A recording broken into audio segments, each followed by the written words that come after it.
Lui là, comme dit précédemment, c'est notre nouveau compagnon de voyage.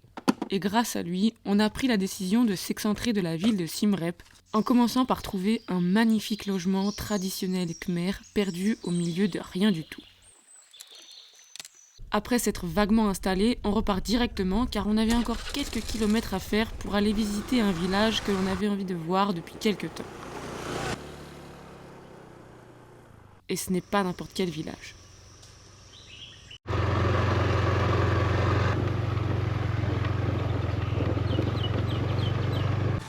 Le village de Kampong Klang.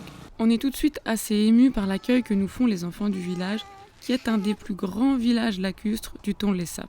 Les maisons sur pilotis s'élèvent jusqu'à 10 mètres au-dessus du sol lors de la saison des pluies et que l'eau monte. Les habitants, eux, vivent en grande partie de la pêche et de la culture du riz, et ils sont très fiers de leur village. Alors, après avoir échangé quelques mots assez approximatifs et un petit billet, on embarque sur le Tonlé Sap pour aller découvrir une partie du village qui vit sur l'eau toute l'année.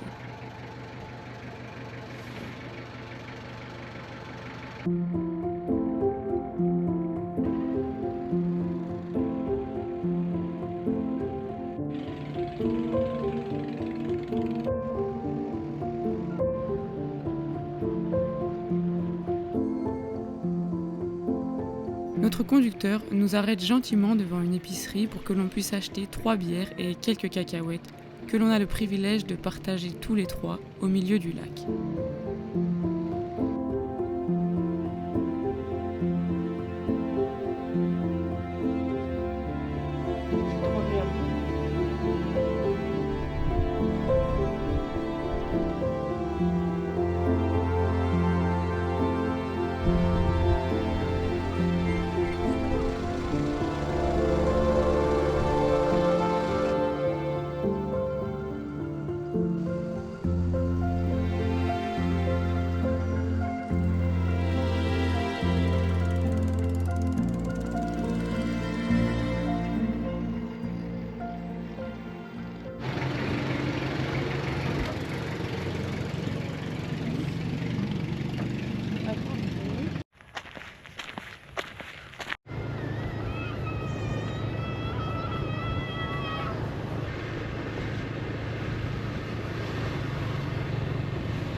C'est beau ici. Ah, les poissons montent.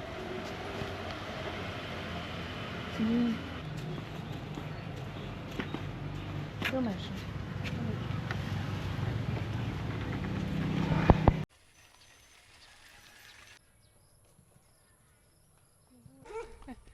T'abuses.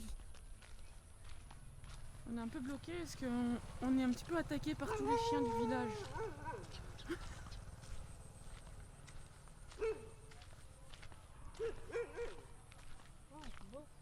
Wow. Un soleil incroyable. Du coup, comme on loge dans une petite maison, oh, je me suis fait piquer, khmer en bois, assez excentrée du centre-ville de Siem Reap, c'est-à-dire à peu près 30 minutes.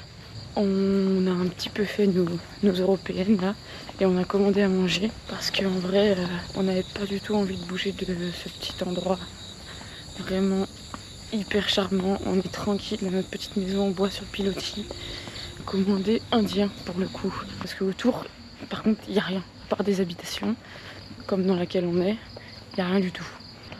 Donc nous voilà avec de quoi manger.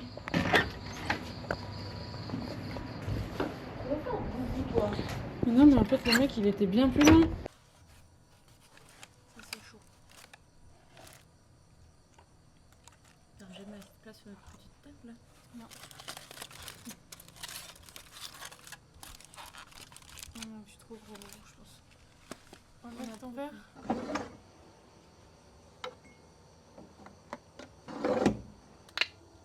Ah.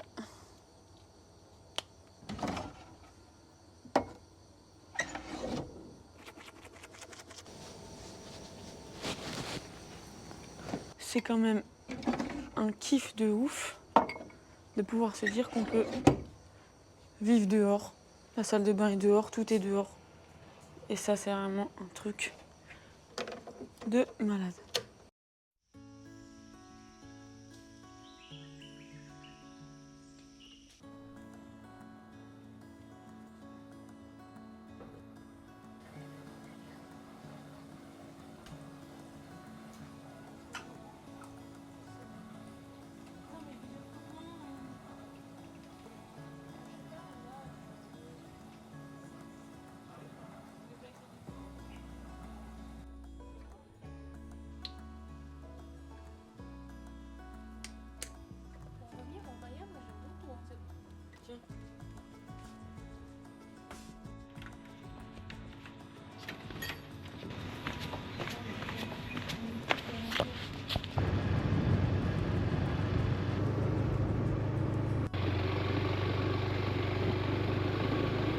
On s'est un petit peu enfoncé dans la jungle avec le scooter en pensant qu'on avait plus un quad qu'un scooter. Mais on a été un petit peu optimiste jusqu'au moment où on s'est dit on allait continuer à pied. Et donc là, nous sommes dans la jungle en train de chercher un temple qui peut-être n'existe même pas. Bon voilà, on a trouvé le temple et bon. Donc, clairement, c'est pas le plus joli qu'on ait vu, mais par contre, ce qui est trop bien, on s'enfonce un peu dans la jungle et c'est trop beau. On finit notre journée en se promenant dans les rizières, qui signifiera la fin de notre voyage au Cambodge, qui une fois de plus nous fera repartir en ayant appris beaucoup, mais en n'ayant vu que trop peu.